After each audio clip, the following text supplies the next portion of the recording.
Welcome to Kenton's videos. Enjoy the video. You need a live photo for an animated lock screen. iOS does not use raw GIF. Start by saving the GIF to your iPhone, Photos, or Files works. Next, convert it to a live photo using a shortcuts action or an app like Giphy. Choose Save as Live Photo and confirm it appears in Photos.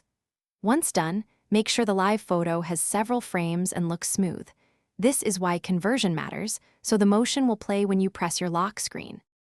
You now set that live photo as your wallpaper. Open Photos, select the live photo, tap Share and choose Use as Wallpaper.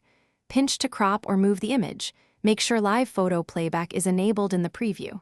Tap Set, then choose Set Lock Screen. Live photos only animate on the lock screen when you press. Once set, test by locking and pressing the screen. If it doesn't animate, check the next steps. Sometimes framing or live photo toggles need adjustment. You're almost done. Finalize settings so the motion works reliably.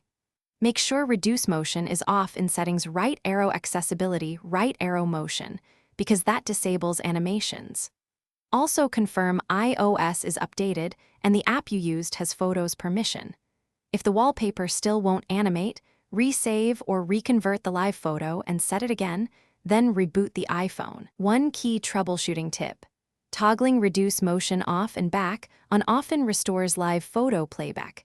Try that before reinstalling apps. Thanks for watching. Consider subscribing if we helped you.